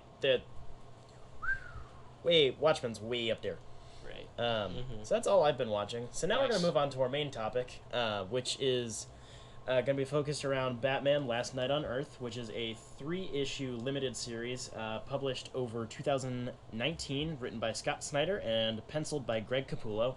It is part of the DC Black Label, so it's an Elseworlds title, but it's kind of like a Dark Knight Returns to that creative team's Batman, being the main New 52 run. It's not in main continuity, but it's like a spiritual send-off to that version of their Batman. It follows up on a lot of the plot points set up by that Batman, like the cloning tech and some of the metal stuff, which also gets paid off in Dark Knight's Metal, which is in the actual main continuity. So we all read this book recently, past month or so. For the record, it's my copy because I bought it because I wanted to. And we're all broke, so we just share We're our literally comics. all broke, hence the name. Which we should have explained in episode 0. That is true. I completely and utterly forgot about that. So, Frick. DimecomicBros was made because we're all pretty much broke, but we all love comics. So we're all just sharing what copies we have of comics, and we're going to talk about what we liked and didn't like of the books that we're sharing with each other. So making our really spreading our dollar. Yeah, I kind of break the bank every time I buy a comic. True story. Like that Same. $30 It's Moon been Knight, bad. that Right? should be originally. Actually, let me look at the back. It's like Yeah, what's the 12 back to say? $18. There's a back. The back says $17.99, Yeah. $18. At least the other two, Volume 2 and 3, are going to be $17. So the back of the Doom Patrol comic is $17, and it It's is thicker. certainly thicker. Yeah. Yeah, I read that in a whole day at school. Dang. Slow day at school. Slacker. Yeah, no, it was like the last weeks of school where I finished how our curriculum works. Is I finished the curriculum Nice. in the last month of school. So it was mainly consisting of reading comics and sleeping, and I read the whole Hellboy series I in did that that. school in that amount of school. I did that at work while I wasn't working. Yeah, you because borrowed- I He borrowed my copies this time. and since then I've bought them all. Yeah. Money. Surprisingly cheap omnibuses. It's brilliant. Yeah, I binged those over Mike a Mignola's month at work. brilliant, I tell you now. All right. All right, bring it back to All last right. night. So Sorry. we need to focus on the topic. So, Last Night on Earth. Do we want to go individually and just go over our thoughts completely, or do we want to pick a specific aspect? I and- say we all throw darts at the same time. So I'm gonna start and say the artwork is amazing. And Oh, phenomenal! I love absolutely. that. I love the I art. really like the coloring, which was something I don't usually. It's until recently I didn't. I love I the never coloring. until I learned how comic books were actually made. As an adult, I was like, oh yeah, it's just the artist. No, there's the penciler, the inker. Inker. Sometimes there's 3 inkers, and there's at least a colorist. Uh-huh. And there's sometimes people, and then you got the guys doing the lettering, which kind of counts under the art style, depending on if it's a writer's choice or if it's just the letterer doing it. And it's a different color palette. If you have the flashback parts, which are in their normal New 52 color palette, right. and then the stuff in the future, or technically the present, is so weird. Sometimes the colors are really harsh, like the cover, and then other times it's just really, really soft and washed out, and it's a very odd mixture. Just eye candy. Joker head in Lantern. Awesome. That's Yes, that's great what idea. that's what caught me. That's literally I saw Batman wandering the desert with Joker head in Lantern. Yes. And it's the yes. first time that I've seen an actually funny Joker in a long time. Yeah, we Yeah. haven't gotten funny Jokers. It's just been Yeah. I want to kill everyone and be aroused by Batman. Yeah, wanting to it's always a murder me. weird thing of is it funny because it's morbid, or are we supposed to find him annoying? Because there's always that idea, are we even supposed to find Joker funny? Depending on how the writer's doing it, obviously. Is it just he's supposed to annoy the piss out of Batman? So should we, the reader, even find him funny? And then that all depends on how the writer's actually writing it. Right. But yeah, you're right. There hasn't been a properly funny Joker. Even Since the animated series. I wouldn't necessarily go that far, but really funny Joker. I agree with you actually. I don't think That might I just thought be my Joker was sense of humor ever then. funny except for in BTAS, and then all the other cartoons after that Yeah. are in the BTAS universe. Right. Joker's not funny. He's scary. Yeah, Batman Beyond Joker, Justice League cartoon Joker. Those are terrifying. love That's why I love them. I don't remember any good jokes in the Arkham series either. The Really? Arkham games. See, I'm not coming up with one. Fun Yeah. fact: but when the first 2 games came out, before they did the prequel stuff and then went in with Night, it was originally going to be a copy of the BTAS universe, Right. which we all kind of you can. Oh, I see felt it. I it's felt it. influence, but it was originally going to be in the same universe. Just we're gonna put all the adult stuff in the games. They didn't end up doing that, but the same writers were involved at the beginning, which is really cool. You're kind of right. I really liked the New 52 Joker, but that might just be my sense of humor. I always found his absolute that was funny to me, but that's just me. No, I So- also being Robin. Joker Oh, that was eventually great. becoming That Robin, was and so funny. he's just I even got the mask on. Is this bad? the regular Robin would probably have the mask over the dome, right? Oh my gosh, and then that's eventually he so- does. That was I was like, so funny. oh my word, he can't see a friggin' thing. Nope. So, the story was kind of a tough one to swallow, I thought. Like there was some. It was up and down and whack. It was just there were several confusing things for me. Like I had like to when reread some things. Yeah. Joker gets that body. Like I was flipping through it today, and it's like the body just comes out of nowhere. I don't know I think it. how he got a robot I think we're not body. supposed to know. Can That's I the point. think it was basically that, like, I think I was the one who read it first, and I was like 4 to 6 weeks ago. I think Batman might have like had a suit made around, like just chilling, but I have no actual information on that. That's just I don't think my we need bad to or memory. Convenient should. bodysuit is convenient.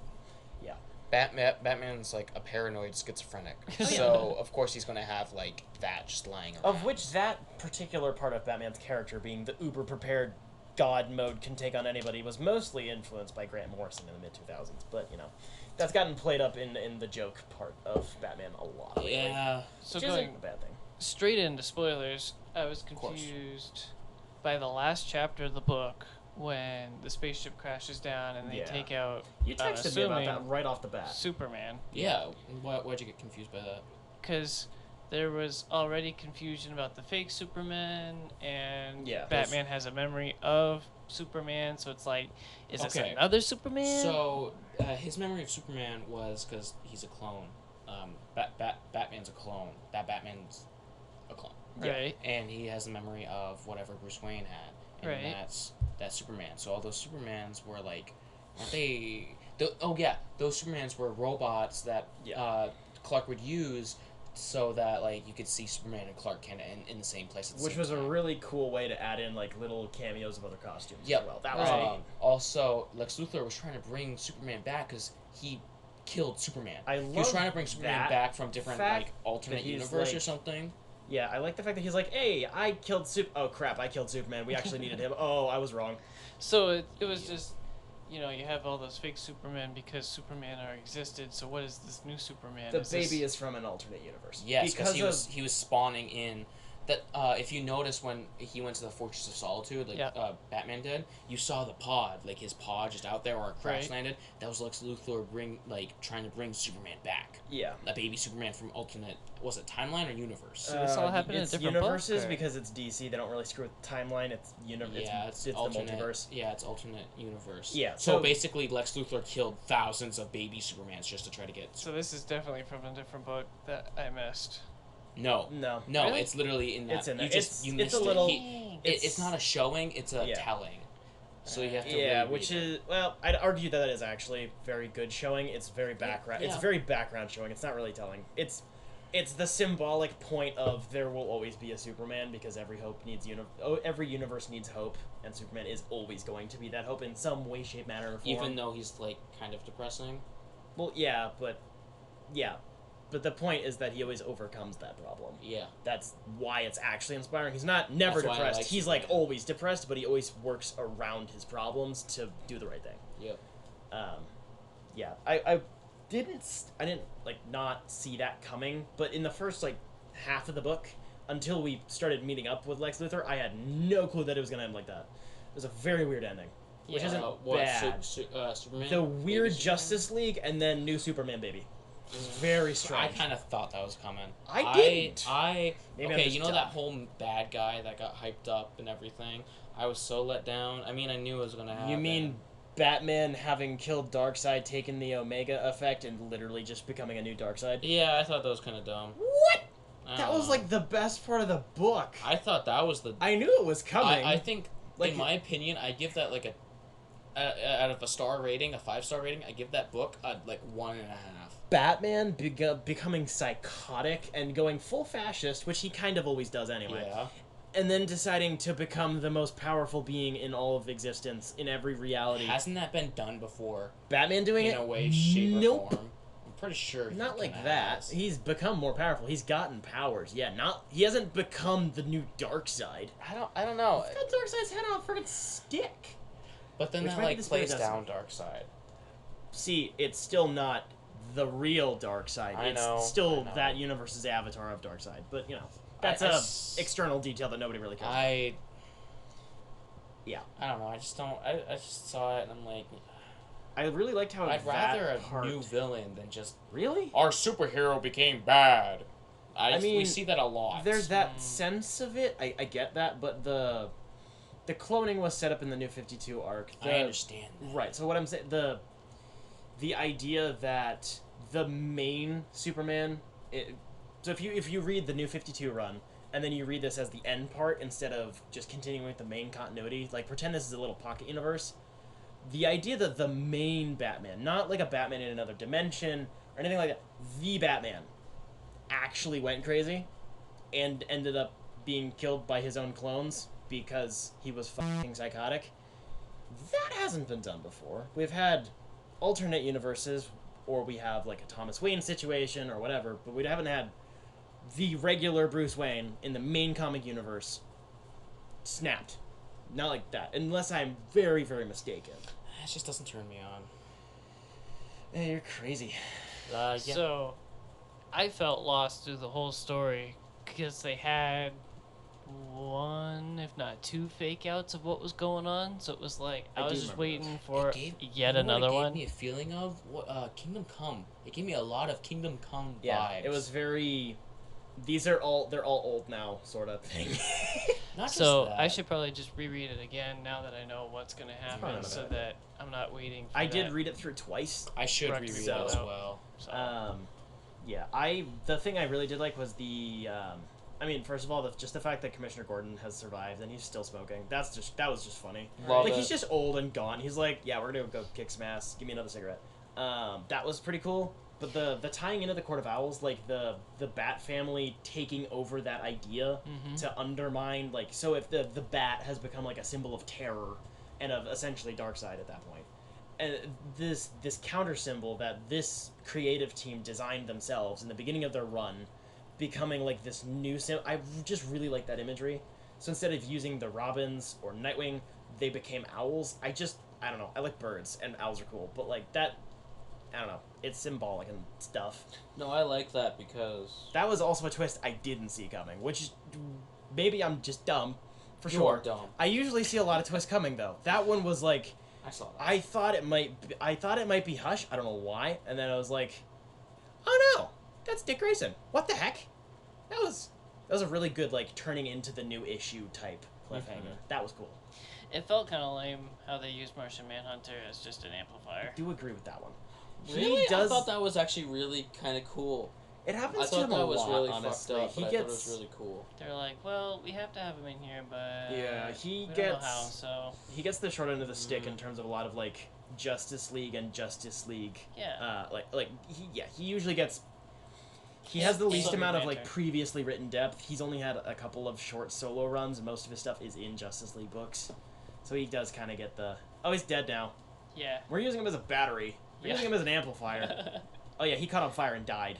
He does get kind of. Yeah, Yeah. that's a little weird.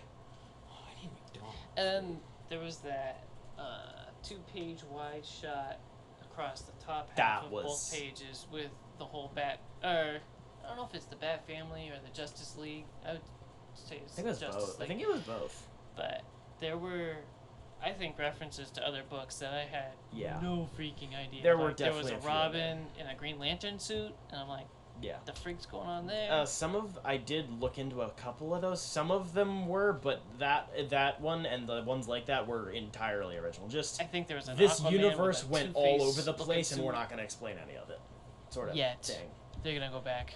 They had better not, because Oh, this team please. said that they're done with Batman, and No, I really no. hope that they are. Like they're gonna take Oh, please no. that Aquaman with the split suit freaking and hope that explain they what the don't. frick is going on there. I mean, if it's Black Label and it's like an end to the universe, and the creative team said that once they're done with Dark Knight's Metal, they're done done with Batman.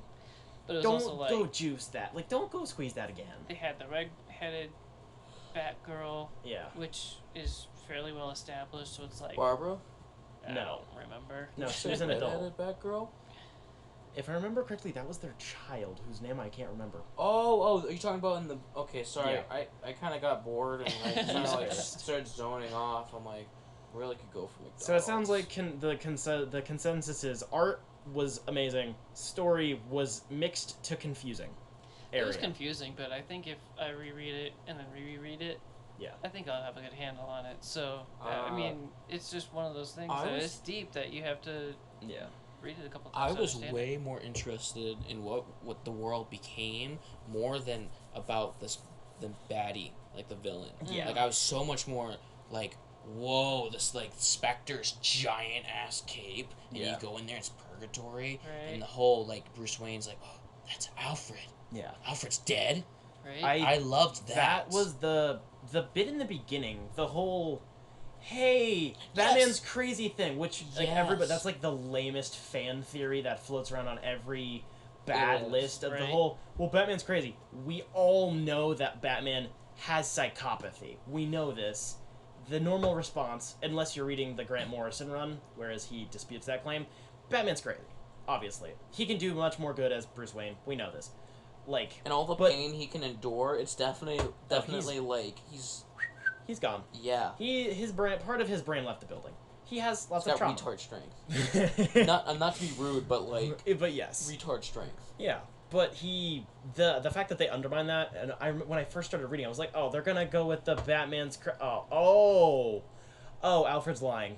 I just really liked that like first half of the first issue where it was just setting up this really lame idea, honestly, and then Alfred was just trying to essentially trick him into living a life without being Batman. Which is such an Alfred thing to do. He went full dad mode. But it's not even the Bruce Wayne It was either. so sad. He's so protective of the clones. That was really cool. That was really neat. Did anybody see the clone thing coming? Like before they revealed it either? Yeah. Okay. I didn't see most of it coming. Like, I was just open to. I thought whatever that there would be happened. clones in it because it was one of the elements they didn't really Yeah. utilize in the run previously, but it didn't. I didn't think the Batman that was walking around was. I thought there would be some other, like, drug-induced excuse for why he's still young. Right. You know, I should have. I didn't see it as soon, but like seeing the main villain being Batman, we should have seen it way early on when I did, when but I Alfred didn't care. when Alfred was like protecting him. Yeah. It's like he's protecting a clone so much. Why is he protecting the clone so yeah, much? because Not he just because it's really Bruce screwed up on the Wayne. first one. Yeah, he really screwed up on the first one. It's not just because it's a clone. It's just No. that like Yeah. my Bruce is not Bruce anymore. You're my Yeah. Bruce now. Yeah, that Let's go, was- baby boy. Yeah, that was I saw the twist coming. I just didn't know where they were going with it. I was like, it's gonna be Batman. They're not gonna have this really anticlimactic. Yeah, Batman got sworn by some normies and he's dead now. I knew that it was that. I just was really curious how they were going about it. Also, that Scarecrow design was disgusting. Oh, that's cool. It was so cool though.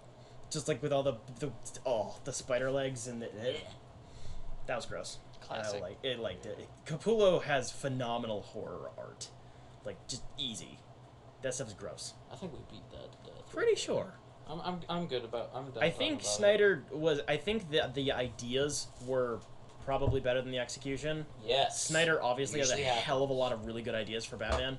I mean, I'm still glad I read it. It Yeah. Oh, me is too. a It wasn't a waste fantastic of book. time. No, Sorry, I do I keep hitting you? No. Okay. I think he might have just been tired, frankly. Like, I think it feels like he had that idea for a while.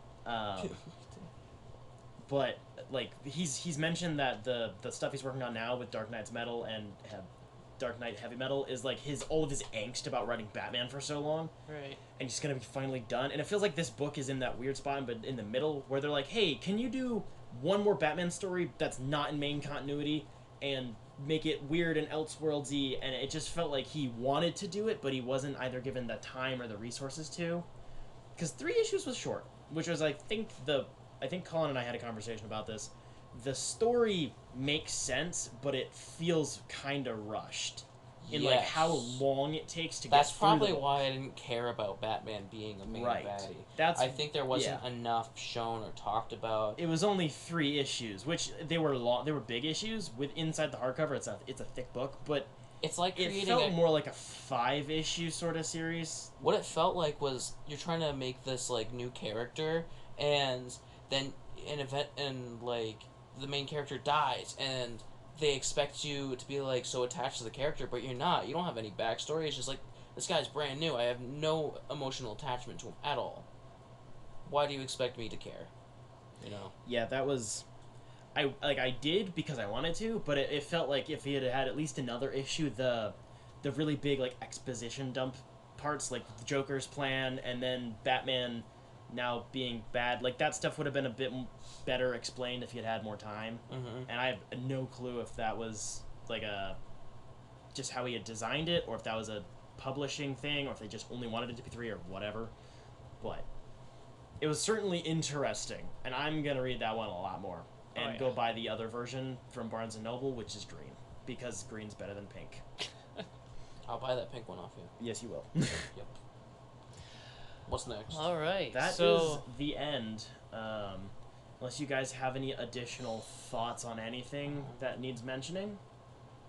No, I mean, you can plug your socials. That's but what I was going to do. I'm the Yeah. boomer, so Yeah. Alrighty. Don't at so me. you can find the Dime Comic Bros podcast on SoundCloud and on YouTube. Cut that out. As well as on Facebook, Instagram, and Twitter. And you can email us at dimecomicbros@gmail.com if you have any questions, discussion topics, or dank memes. And I but guess not you'll hear dank, from dank us. memes, because Spencer's a Karen. Oof. Ooh. I guess you will hear from us again in a couple of weeks.